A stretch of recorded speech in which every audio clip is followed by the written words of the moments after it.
Hi viewers, welcome to another exciting episode of the AI People, where we share inspiring stories of thinkers and builders who are humanizing AI. This is Vivek Bharati, your host, and today I have with me Rin. Rin, why don't you kick us off with a short introduction? Sure, thank you. So happy to be here. So I'm Ren Whitna. I have been working in the AI space at IBM and a few other places for longer than I'd care to admit. But I have been working heavily recently in the field of open source and AI. So what does it mean to be both good open source contributors and really make a difference with open models and weights and libraries and things like that, and really figuring out how we show up successfully there. That's great. Thank you so much, Ren. And right now there is a lot of noise and excitement in open source and AI. Can you help us, find some really good signals from the noise and where exactly should developers focus on?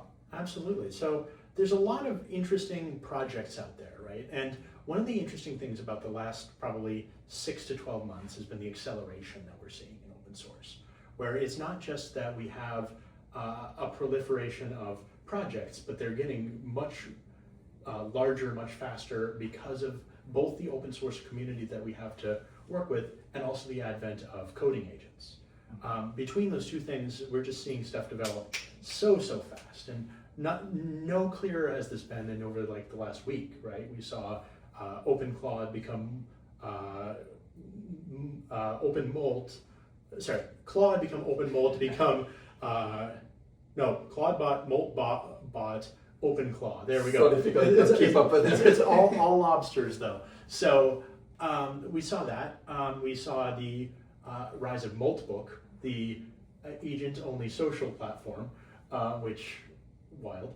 And then we also saw the security holes that ended up showing up with all of that. So I think fascinating in that we're seeing both a mix of some really cool, innovative new techniques and also a need for some of the traditional software engineering techniques for hardening those and making sure they're actually secure and actually usable in a real environment. Makes sense. So it seems like there has to be a healthy balance between open source innovation and having the enterprise grade features that a proprietary software would provide. So can you maybe help me understand and help our viewers understand where to use open source AI versus like proprietary AI tools? Yeah, so there's an interesting, I think I saw a pretty interesting way of phrasing it on X, where someone said the S in MCP stands for security. And there is, of course, no S in MCP. That everyone should be. So one of the things that we're really realizing is there's a lot of opportunity in just connecting things together and having them work. But you need an additional layer, and sometimes that's open source, sometimes that's more traditional, larger scale software. But things like, we saw Context Forge, right? I got to work on that. That was pretty fun. And it is a tool for securing MCP endpoints. So making sure that you have only authorized the correct endpoints to the agent instead of just polluting its context with all of them, things like that. Would it be the difference between giving the agents like complete access to your library versus giving them a library card and then authenticating them so that we know what kind of materials they're accessing? Exactly. So it has the concept of a virtual server. So in addition to the MCP endpoints that you usually have, you can pick and choose specific ones from that to create a new server specifically for an agentic task. Kind of useful. I think also, we've seen with some of these models, right, there's a difference between the larger scale, generally closed source frontier models and more task specific models. And the big advantage of the task specific models, especially for things like if you're, say, running OpenClaw, you can do stuff like actually keep the data in residency on your machine, right? So that's where we've seen a lot of luck with the Quen models, the Granite models, different series like that, where they have the ability to do that agentic tool calling in a much smaller footprint. So whether that's running on your laptop or even in the browser, running in WebAssembly, that can be pretty cool. So the ability to do all of that with the new web GPU stuff in Transformers.js, super neat. That's awesome. And I know you really like engaging with the developer community, especially on topics like AI, and you have done your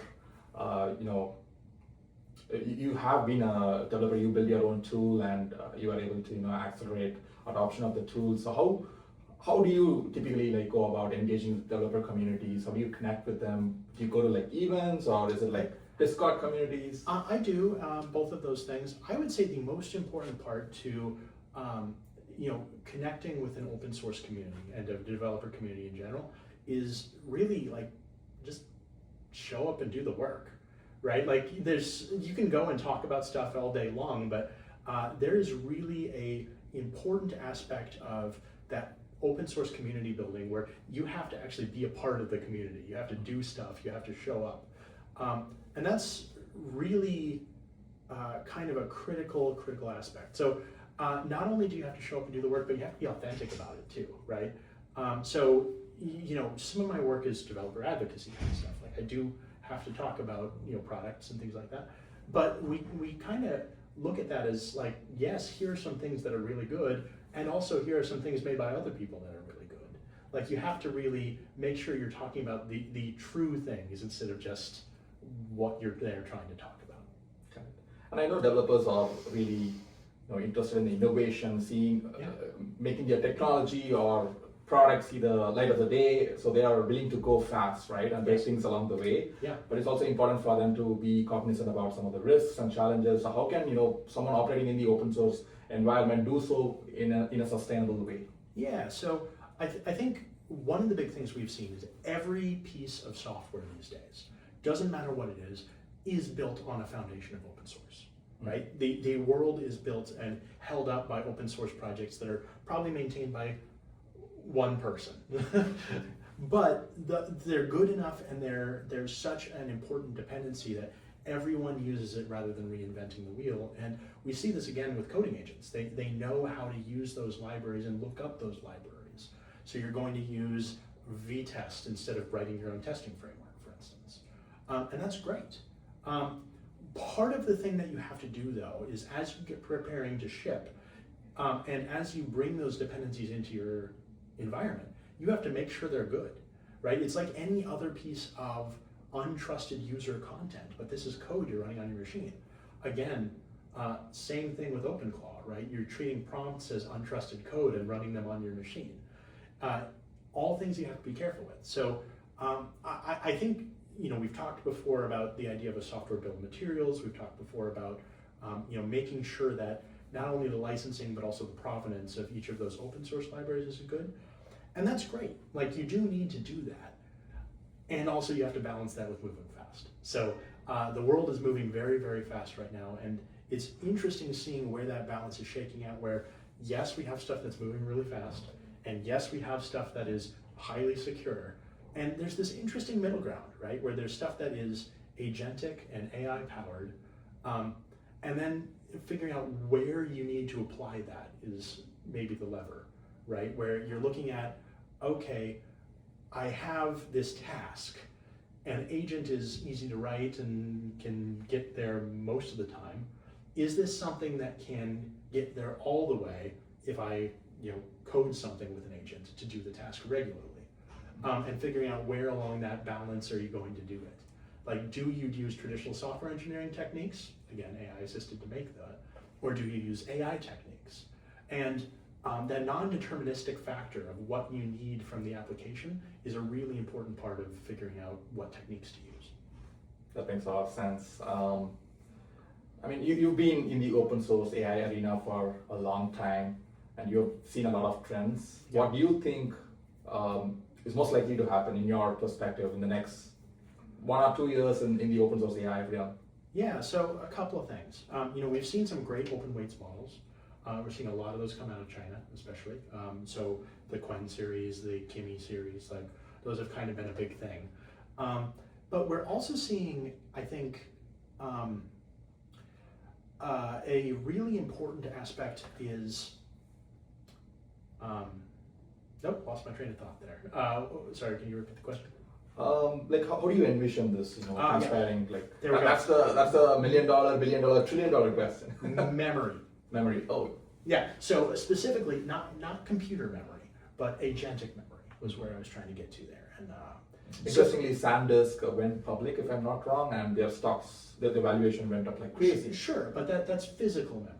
Okay. And I'm actually talking more about context. Context. So in the field of context engineering, context, the window that we're giving to the LLM, is the most valuable thing we have. And context engineering is the art form of figuring out what stuff needs to go in your context and what stuff doesn't. And part of that is, you see when you're using one of these agents like Claude or Bob or whatever, that it goes through compaction and it will reduce the number of tokens you're using and then try and keep a summary of that. And that's one technique for reducing your context window. Things like Context Forge, where it provides a limited set of tools via MCP. Another technique for reducing that context window. Semantic search over tools, skills. We've seen a lot of different techniques. The one I see happening now is memory. And memory is not just, hey, I have a markdown file full of all the things I've noticed. Memory is actually, I am looking at the conversation and I am remembering things you've told me. Like, again, this conversation we're having, right? There's different layers to that end up being really interesting. Isn't that like the principal difference between agent and LLM? LLM is stateless, agent needs to have some context, right? Yes, so an agent has two things generally. It has a loop, where it is repeatedly doing things until it gets to an answer. And then it also has tools that it is calling with those things. And the way that works is not actually the LLM calling the tools, the framework calls the tools, the LLM gives it parameters and a lot of stuff there. But the cool thing about that is, in addition to that, you can provide memory as a tool to an agent. So in this conversation we're having, right? I know who I am, I know who you are, I know what we're talking about, and I know the general vicinity of where we are, and what happens if somebody bursts through the door, right? Like, those are different things I might react to in that conversation, right? So I have memories about me and my preferences, I have memories about the conversation we're having, the session, right? I have knowledge about where we are and what we're talking about. And what you end up seeing is, because LLMs don't actually learn things live when they're talking to people, memory is the way we do that. So, for instance, I have the same LLM agent talking to two different users. One's vegetarian and one loves fish. How do you customize the behavior, because you have that in a database somewhere? How do you customize the behavior of the LLM to automatically give them things they're going to like? And that customization level of memory, I think, is where we're going to see a lot this year. And do you see a lot of like gravity in the open source ecosystem right now towards a lot of projects in the agentic AI landscape? Very much so. I mean, it's obviously... Talking about OpenClaw, all that. Absolutely, it's the big thing. But I think the other thing we'll see is, we're seeing companies like Cloudflare and places like that trying to figure out ways to secure those things and provide a platform for running your OpenClaw in a secure way. So I think we're going to see a mix of both new advancements in the field of what can AI do, right? The emergent behavior of OpenClaw has been just so incredible. And combining that with, this is how we make this useful. So it doesn't leak all our API keys and it doesn't do things like that. And part of the useful is, like, the way those two come together is context. It's keeping things out of the context that shouldn't be there, untrusted content, and it's putting the things that do need to be in there, like customization. And what would be a good analogy for open source? Is it a gas pedal or is it a brake? Oh, so again, none of this is possible without open source, right? Open source, especially, we're seeing a lot of open core kind of stuff where people will go ahead and make something quick and get it out there. You cannot wait 6 months to get a product out these days. You've got to get it out there and get attention on these things or they're done. So we're seeing a lot of innovation in the open, which gives a lot of benefits, right? Like it is not only really important for the project, but it's also really good for your company. Because it is getting dedicated users and maintainers and visibility into these things that might never see the light of day otherwise. And then we're seeing also a lot of business models forming around enterprise grade support and stuff like that on top of those. But the mix of that, we've also seen people try and relicense open source very unsuccessfully, right? Redis, Elasticsearch, right? Those ended up with hard forks that now are just out there in the open source. Really, really interesting stuff of like, information yearns to be free, right? And the more we can embrace those open communities, the more actually successful we get with some of these projects. That's awesome, man. What would be your advice for a young developer just getting started and wants to, get exposure to a lot of like AI technology, especially in the open source? Yeah. So rule one is make stuff. Just make stuff. I actually, half jokingly, I've always wanted to teach, right? I love teaching. I love going in front of people and talking about fun stuff. So sometimes I actually do like little teach people to code classes and things like that because I just enjoy that very much. And the thing that I really push as part of that is always project-based learning. Like the things move so fast now, it's not enough to just learn a programming language. That's not really like even that important now. Like you need to know enough to read it, and you need to know enough to know the patterns that you're working with an agent on. But a lot of the software development we do these days is about creativity and understanding and being able to keep the whole picture in your mind. And the only way you get that is by actually building real world stuff and seeing how it breaks. I probably pushed a bad database migration or two at my first job, right? That sort of thing happens, but you learn a lot from that. And so the community is there to empower you. It's gonna help you accelerate the learning process. Yeah. It's not just you working in a vacuum, it's with a group of like-minded people. Correct. So I actually got my start in the programming career through a hackathon. So it was Friday night to Sunday night, 54 hours, build a company, go. And that was actually an incredible experience for me because it was the first time I was ever exposed to not only can I move this fast, but there are other people who are also excited about the same things I am, and we get to work together and bounce ideas off of each other. And that collaborative environment, that feeling of, hey, we're all doing this, that's a really cool experience.